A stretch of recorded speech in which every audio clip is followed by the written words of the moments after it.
we actually get kind of jovially chided by our close friends when we get into the amount of marital preparation we voluntarily took upon ourselves because of how seriously we took our vocation. But one of the things that we did was read the Fulton Sheen book, It Takes Three to Marry Together, which really teaches the importance of leaning on God, right? We're both finite human beings that have an infinite void inside of us that we long to have fulfilled.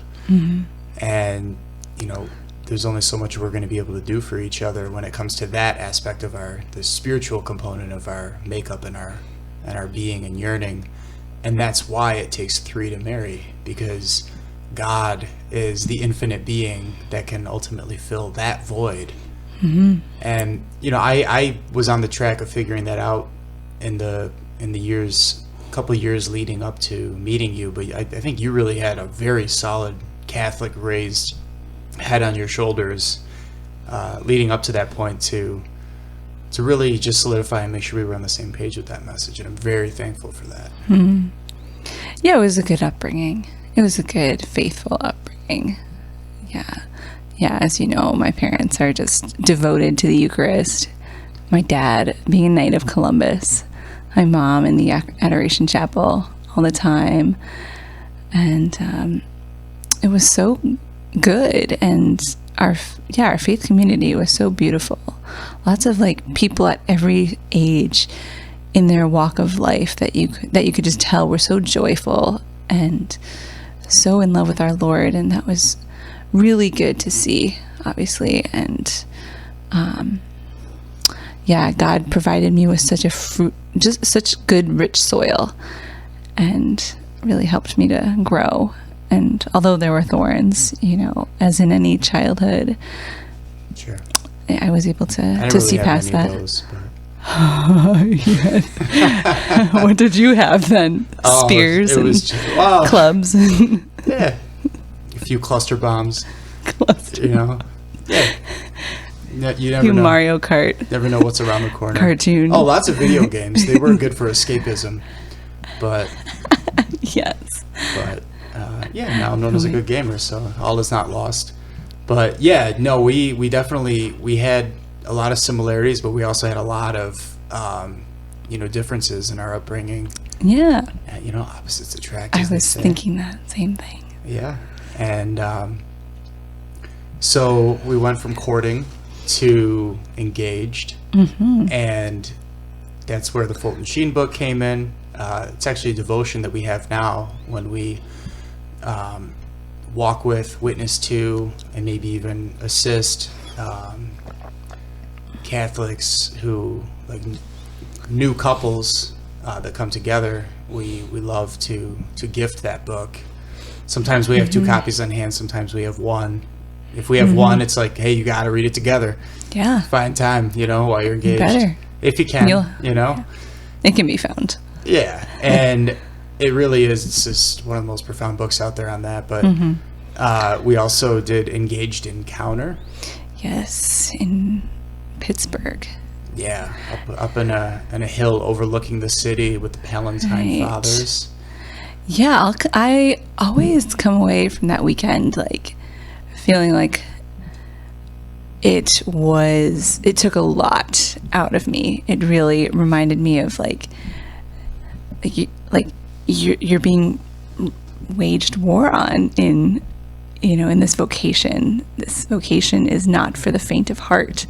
And I came away with many tears, but many good learning opportunities and moments. And you and I both had such rich and tricky and difficult conversations during that whole weekend. It really produced a lot of fruit for us, which was so critical. It was an overnight stay.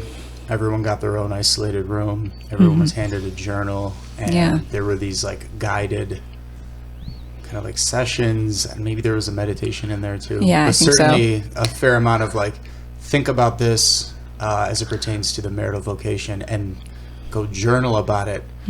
Go spend time with your spouse to be. Yeah. You know, they had a great like foliage, like garden area that you could go outside and spend time together.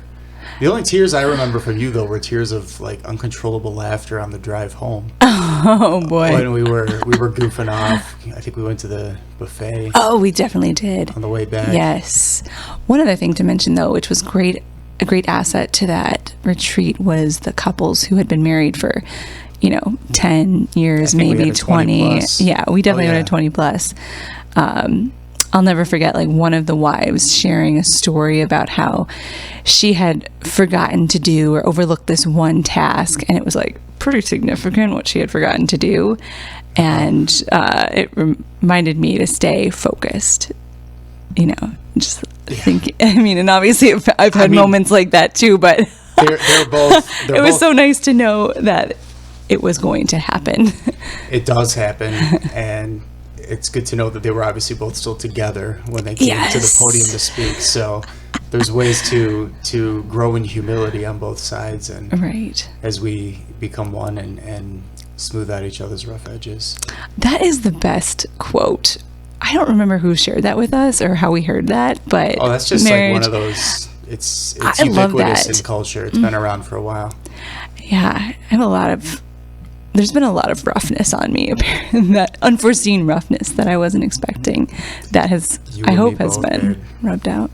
We're working on it. You know? I think it's a lifelong process, and that's okay. I mean, we've been through a lot of chapters in our time together. Really, with each child that we've had, that has a lot to do with it. Fast forwarding 3, small children, very close in age. When they all have very distinct needs, unique from each other, right? One's learning to read, one's learning their letters, one's learning to walk, and they're all very mobile. And very chatty. Oh yeah, and I wouldn't trade it for the world. It's the most incredible thing to experience. It is fun. And we've, so we were engaged, and there were a bunch of other things we did. Of course, we did the standard pre-Cana. That was, just not enough for us, though. So obviously, we really went above and beyond. And also, you kind of put me on the spot on that first date. But I also, before we got engaged, I told you, I said, I came into this relationship consecrated to Mary. I've had a very deep encounter with her, and I'm on daily rosaries for life. If you feel called to that, that's great. If not, we're probably not meant to get married. And you were like, give me some time to grow in relationship with her. I think, and that's the thing I've noticed with a lot of women, like, of faith that I've spoken with. You were by default, when I met you, very close to our Lord. Maybe not necessarily on that same level with Our Lady.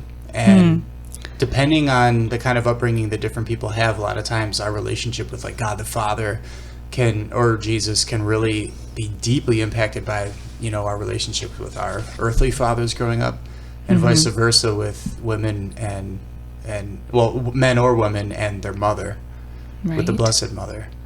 And you came right on board, and we've both been consecrated for many years now, that are part of a decade. Yeah, that's right. Yes, mine is the feast day of Our Lady of Perpetual Help. Yeah, you just came up on your anniversary. Yes. As of this recording, and right. My anniversary is Good Friday, 2015. Yes. Right. It was before I got into a lot of these modern Marian devotional books, because mine was a very, very personal journey, and Good Friday made a lot of sense to me. To be at the foot of the cross with my mom when I made that commitment. Yeah. Another avenue we took during our engagement was another favorite of mine, and it was reading the letters that occurred and were written between St. Gianna Beretta and her husband Pietro. That's right. Yes. That's right, I remember that. So beautiful. Just the two of them talking about their everyday life, and also intertwining with where God has them, what they're working on spiritually, and, how they long for each other, because they spent a lot of time apart. He traveled a lot. And obviously she was busy with the children and also being a housewife and a doctor on top of that. So there was a lot of time apart for the two of them. So those letters were really, you could tell how much they longed for one another and how much they loved each other and what they wrote. So that was really special too.